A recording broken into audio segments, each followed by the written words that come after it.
Good morning friends, ETA business school में आपका स्वागत करता हूं। फ्रेंड्स, ये स्किल्स बेस्ड लर्निंग प्रोग्राम है। आज का एक बहुत ही इंपॉर्टेंट टॉपिक है, मार्केट की खास बात है, जानना जरूरी है। यदि आप स्टॉक मार्केट के अंदर इन्वेस्टमेंट करना चाहते हैं और जो कर रहे हैं, शायद उनको पता भी होगा, लेकिन ये जो जानकारी है बहुत लोगों को नहीं पता है। तो आइए चलते हैं, हम थोड़ा एनालिटिकल जो कैलकुलेशंस हैं उनसे समझते हैं कि ये क्या खास बात है। देखिए, सबसे पहले जो जनरल चीजें हैं मार्केट के बारे में, वो खास बातें ये हैं कि बेरिश और बुलिश मार्केट का जो ट्रेंड होता है, या तो बेरिश होता है या तो बुलिश होता है। मैक्सिमम जो ट्रेंड होते हैं वो होते हैं बेरिश या बुलिश, ठीक है। कंसोलिडेशन भी होता है, लेकिन बेरिश और बुलिश सबसे ज्यादा होते हैं।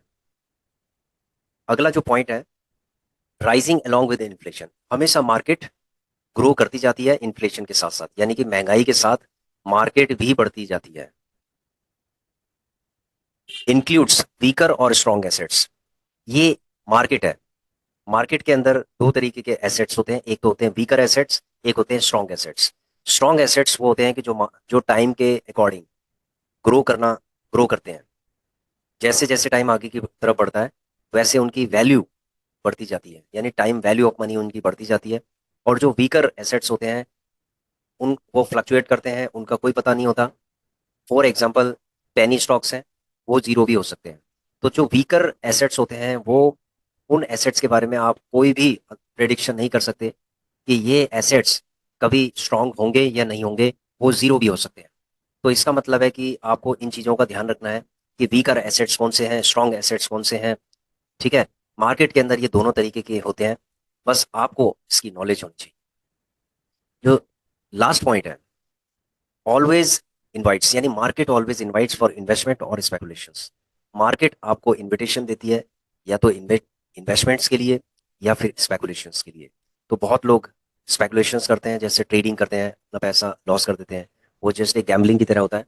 और बहुत लोग इन्वेस्टमेंट भी करते हैं, तो वो धीरे धीरे करके इन्वेस्टमेंट करते हैं और अपने पोर्टफोलियो को ग्रो करते जाते हैं, ठीक है। तो ये चार जो पॉइंट्स मैंने अभी बताए हैं, ये बहुत ही इंपॉर्टेंट पॉइंट और खास पॉइंट है ये, ठीक है। अब एनालिटिकल तरीके से समझते हैं कि इन्फ्लेशन के साथ साथ मार्केट किस तरीके से राइज करता है, इन्फ्लेशन को भी बीट कर लेता है।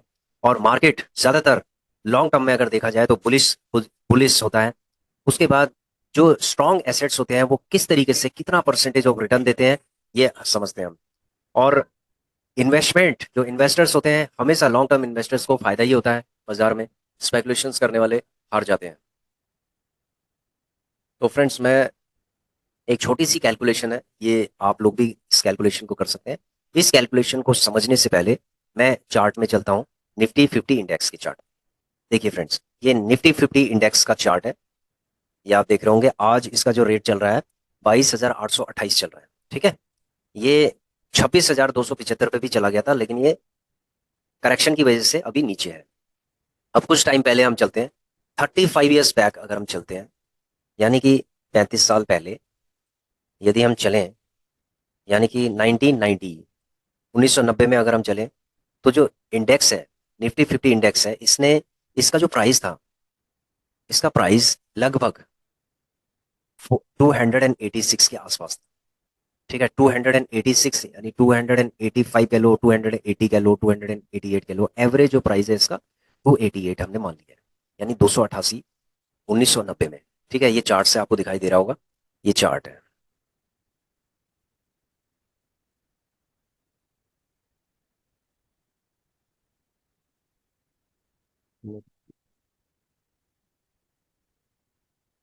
इंडेक्स,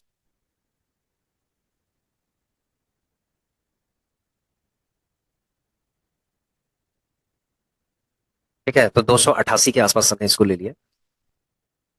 35 साल पहले ये 288 में था, और आज ये 23,500 में है। 288 से 23,500 की ग्रोथ हुई है, ये रेट ऑफ ग्रोथ, ये आप देख रहे हैं, प्राइस है इसके, इंडेक्स प्राइसेस। अगर हम 225 और 290 को अगर हम कंपेयर करें, तो 35 ईयर्स होते हैं, नंबर ऑफ ईयर्स 35 है, यानी 35 साल में 288 से 23,500 हुआ, तो इसका मतलब है कि 23,212, 23,212 का डिफरेंस आ रहा है, यानी इतना इसने ग्रोथ किया है, इतना डिफरेंस आ रहा है। This is the difference.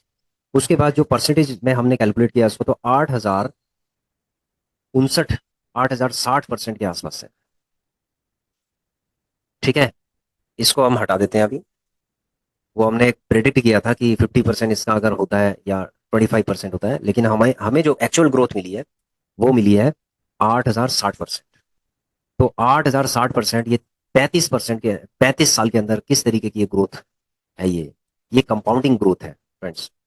ये कोई भी एफडी के अंदर इतनी ग्रोथ नहीं हो सकती, या कोई भी ऐसा मैकेनिज्म नहीं है इन्वेस्टमेंट का कि जो इतना आपको रिटर्न दे सकता है। ये कंपाउंडिंग की पावर है जो आपको इतना रिटर्न दे सकती है। ठीक है, तो ये तो हमने बात की थी निफ्टी 50 का जो इंडेक्स होता है। बहुत लोगों का कहना है सर ये ग्रोथ हो चुकी है, अब ये स्टैग्नेट हो चुकी है, इससे ज्यादा ये ग्रोथ नहीं करेगा। देखिए, मैं मान लेता हूं कि ये 8,000% की जो ग्रोथ इसने की है, शायद 8,000% अगले 35 साल के अंदर ये ना करे। मैं कहता हूँ 4,000% करेगा, 2,000% करेगा। अगर 2,000% भी अगर आपको रिटर्न मिलता है 35 साल के अंदर, तो कम है क्या? 2,000% भी फ्रेंड्स कम नहीं होता है। ठीक है, तो ये चार्ट में जो चीजें हमने देखी हैं ये एक फैक्ट है, और इस फैक्ट को आप समझ लीजिए कि इतनी जो ग्रोथ होती है, ये ग्रोथ और सिर्फ स्टॉक मार्केट के अंदर होती है। तो इसका मतलब है कि हमने उन पॉइंट्स को क्लियर कर किया है जो पॉइंट्स पे हमने आपसे डिस्कस किया था। 1990 में 288 पे था, 2025 पे 23,500 पे हो गया 35 साल के अंदर।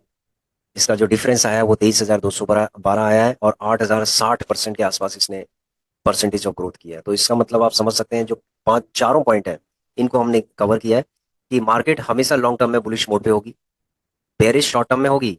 हो सकता है कि 1 साल तक रहे, 1.5 साल तक रहे, लेकिन जो सालों साल ये बुलिश मोड पे ही रहेगी। ये हमेशा इन्फ्लेशन के साथ साथ बढ़ती जाती है। इस लॉजिक को आपको समझना है। ठीक है, ये चीजें, इस लॉजिक को हम चार्ट के थ्रू आपको बता रहे हैं, और इस लॉजिक को आप समझने की कोशिश करो कि लॉन्ग टर्म में ये बुलिश मोड पे ही होगी। जो चीजें हमने चार्ट के थ्रू आपको दिखाई है इंडेक्स में, rising along with inflation. Inflation का मतलब है महंगाई के साथ साथ ये बढ़ती गई है। भाई देखो, 35 साल में 8,000%, कौन सा ऐसा मैकेनिज्म है इन्वेस्टमेंट का जो 8,000% आपको दे सकता है? कोई नहीं है। तो इसका मतलब इन्फ्लेशन को भी ये बीट कर रहे हैं। इंक्लूड्स वीकर और स्ट्रॉन्ग एसेट्स। ठीक है, जो इंडेक्स होता है वो एक स्ट्रॉन्ग एसेट्स होता है, और उसके जो ईटीएफ्स हैं वो भी स्ट्रॉन्ग एसेट्स होते हैं। तो हमें इंडेक्स के हिसाब से देखना है कि स्ट्रॉन्ग एसेट्स क्या है और वीकर एसेट्स क्या होते हैं। इन चीजों को हमने देखना है। जो इंडिविजुअल स्टॉक्स होते हैं वो वीकर एसेट्स मान सकते हैं हम उनको, और खासकर जो पेनी स्टॉक्स होते हैं ब्लू चिप कंपनीज को छोड़ के। ठीक है, स्ट्रॉन्ग एसेट्स उनको कहते हैं कि जैसे ईटीएफ है तो वो स्ट्रॉन्ग एसेट्स हैं, लेकिन उनमें भी आपकी सिलेक्शन सही होनी चाहिए। तो स्ट्रॉन्ग एसेट्स का हमने एक एग्जांपल दे दिया था आपको। निफ्टी 50 जो इंडेक्स है वो स्ट्रॉन्ग एसेट्स है, उसका जो ईटीएफ है, उसका ईटीएफ है निफ्टी 20, उसका ईटीएफ है। ठीक है, जो हमने एनजीएसएल के अंदर ऑलरेडी लिया हुआ है, वो चीजें भी मैं आपको बताऊंगा इससे किस तरीके से वो कनेक्ट कर रही है। ऑलवेज इनवाइट्स फॉर इन्वेस्टमेंट और स्पेकुलेशन। देखिए, मार्केट में हमेशा क्या होता है कि लोग इन्फ्लुएंस होते हैं और मार्केट के अंदर आते हैं, और बहुत जल्दी जल्दी करोड़पति बनने के लिए अपना जितना भी पैसा होता है उनकी जेब के अंदर वो सारा मार्केट को दे देते हैं। ठीक है, स्पेकुलेशन के थ्रू। तो ये एक जुए की तरह भी होता है। अब आप जुआ खेलना चाहते हो या आप इन्वेस्टमेंट करना चाहते हो, तो दो ऑप्शन में से आपको मिलता है। यदि आप इन्वेस्टमेंट करते हैं लॉन्ग टर्म में, तो आप इसमें प्रॉफिट में रहेंगे। ये ऊपर के जो 3 पॉइंट हैं इसके एग्जाम्पल्स हैं। ठीक है, स्पेकुलेशन के बारे में हम ज़्यादा डिस्कस नहीं कर सकते। ठीक है, जो लोग स्पेकुलेशन करते हैं उनको पता है कि वो प्रॉफिट में होते हैं या लॉस में होते हैं। तो ये जो चारों पॉइंट को हमने एंडोर्स किया है यहाँ पर। और जो हमने एक रूल बनाया था फ्रेंड्स, हमने एक रूल बनाया था, एक साइकोलॉजिकल जो गेम है जिसको हम कहते हैं एनजीएसएल इन्वेस्टमेंट रूल है। ठीक है, एनजीएसएल इन्वेस्टमेंट रूल के अंदर हमने इससे पहले भी बहुत सारी कुछ बहुत बहुत सारी वीडियोस हमने इसके ऊपर बनाई है, इस कंसेप्ट के ऊपर बनाई है। इससे पहले भी हमने बनाई है। ठीक है, उससे पहले भी वीडियो हमने एनजीएसएल के अंदर बनाई है। तो एनजीएसएल का मतलब होता है निफ्टी बीस, गोल्ड बीस, सिल्वर बीस, एलटी गिल्ड बीस, सारे सारे के सारे ईटीएफ है। लॉन्ग टर्म के अंदर ये आपकी वैल्यू क्रिएशन करेंगे, वेल्थ क्रिएट करेंगे। तो निफ्टी बीस का हमने एग्जांपल आपको दे दिया था कि ये 8,000% का रिटर्न इसने दिया है लगभग, इस इंडेक्स ने, यानी कि इस ईटीएफ ने भी दिया है।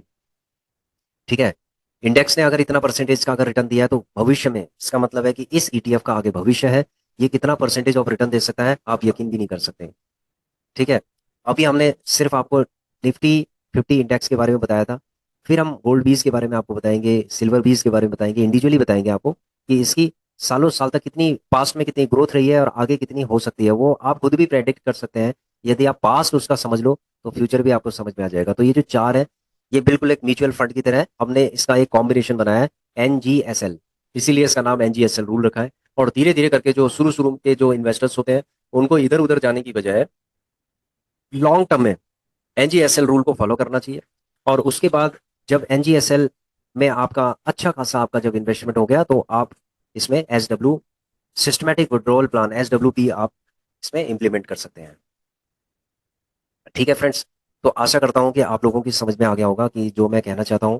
देखिए, NGSL जो रूल है, इसको हमने गिरती हुई मार्केट के अंदर भी हमने इसकी कैलकुलेशन किया है। सितंबर से लेकर अप्रैल तक का हमने एनालिटिकल, आपके सामने एनालिटिकल जो डेटा है वो आपके सामने हम लेके आए हैं। आपने देखा है कि सितंबर से मार्केट बिल्कुल नीचे गिरना स्टार्ट कर दी थी, कई बार ये नीचे गिरी है। इसने, ये समझ लो कि ऐसे थपेड़े आए हैं मार्केट ने कि लोगों को ऐसा डरा दिया इसने। तो सितंबर 2024 से लेकर और अप्रैल 2025 के बीच में इसने बहुत डाउनफॉल दिखाया है। इसके अंदर निफ्टी बीस ने, इवन ये 15% तक भी नीचे गिर गई थी। और उसके बाद ये डाउनफॉल के बाद ये थोड़ा बहुत रिकवरी किया, अभी बहुत ज्यादा रिकवरी नहीं, अभी भी ये 10% माइनस है। ठीक है, उसके बाद गोल्ड बीस का अगर देखा जाए तो ये बम्पर इसने रिटर्न दिया है, 30% का रिटर्न फ्रेंड्स, 30% का रिटर्न दिया है इसने, गोल्ड ने। उसके बाद है सिल्वर बीज ने 11% का रिटर्न दिया है, और इसने एलटी गिल्ड बीज ने 7% का रिटर्न दिया है। इवन ये साल भर में 7-8% का रिटर्न देता है। इसने 8 महीने के अंदर ही 8% का रिटर्न, यानी कि 7% का रिटर्न, यानी लगभग 0.90%, यानी 1% के आसपास ये रिटर्न दे रहा है एलटी गिल्ड बीज। जबकि इतना क्राइसिस और इतना, ये जितने भी ईटीएफ है वो 20-20% अभी तक नीचे गिरे हुए हैं, स्टॉक्स 40-40% गिरे हुए हैं। और जो हमारा NGSL जो रूल है, यानी कि ये जो म्यूचुअल फंड है, गिरी हुई मार्केट के अंदर भी, क्रैश के टाइम भी, ये मार्केट जो है आपको कितना प्रॉफिट दे रहा है, 10% का फ्रेंड्स प्रॉफिट दे रहा है। इसका मतलब अगर आपके पास 20 लाख रुपए हैं, तो ये 2 लाख रुपए, यानी 10% का ये अभी भी प्रॉफिट आपको 8 महीने के अंदर दिखा रहा है। तो आप समझ सकते हैं इसकी पावर। तो इसीलिए हमने एक NGSL रूल बनाया है। अगर NGSL रूल को लॉन्ग टर्म में फॉलो किया जाए अगर लॉन्ग टर्म में, तो हम SWP प्लान के थ्रू हम और अपने वेल्थ को और ज़्यादा जनरेट कर सकते हैं। वो सारी चीज़ें हम आपको धीरे धीरे बताते जाएंगे, धीरे धीरे, क्योंकि जो नॉलेज एक्विजिशन होती है वो धीरे धीरे करके होती है। एकदम से आप सारी नॉलेज को एकदम से नहीं ले सकते, आप धीरे धीरे करके आप नॉलेज को गेन कर सकते हो। हमने जो प्रीवियस वीडियोस बनाई हैं ईटीएफ के ऊपर, आप शुरू शुरू की वीडियोस आप देखिए, ईटीएफ के बारे में बेसिक नॉलेज है। उसके बाद हम धीरे धीरे करके ग्रो करते गए करते गए करते गए, और हमने वीडियोस, जो अपग्रेडेड जो वीडियोस है, जो हमारा एक्सपीरियंस है मार्केट का, वो हम आपके साथ शेयर करते चले गए। ठीक है, तो आप सिक्वेंशली उन वीडियोस को देखिए और आपको समझ में आ जाएगा कि ईटीएफ के अंदर कितनी ग्रोथ है, कितनी पावर है। ठीक है फ्रेंड्स, तो आशा करता हूँ कि आप लोगों को समझ में आ गया होगा जो हम कहना चाहते हैं। Thanks for watching our video, please share, subscribe and like our channel. Thank you.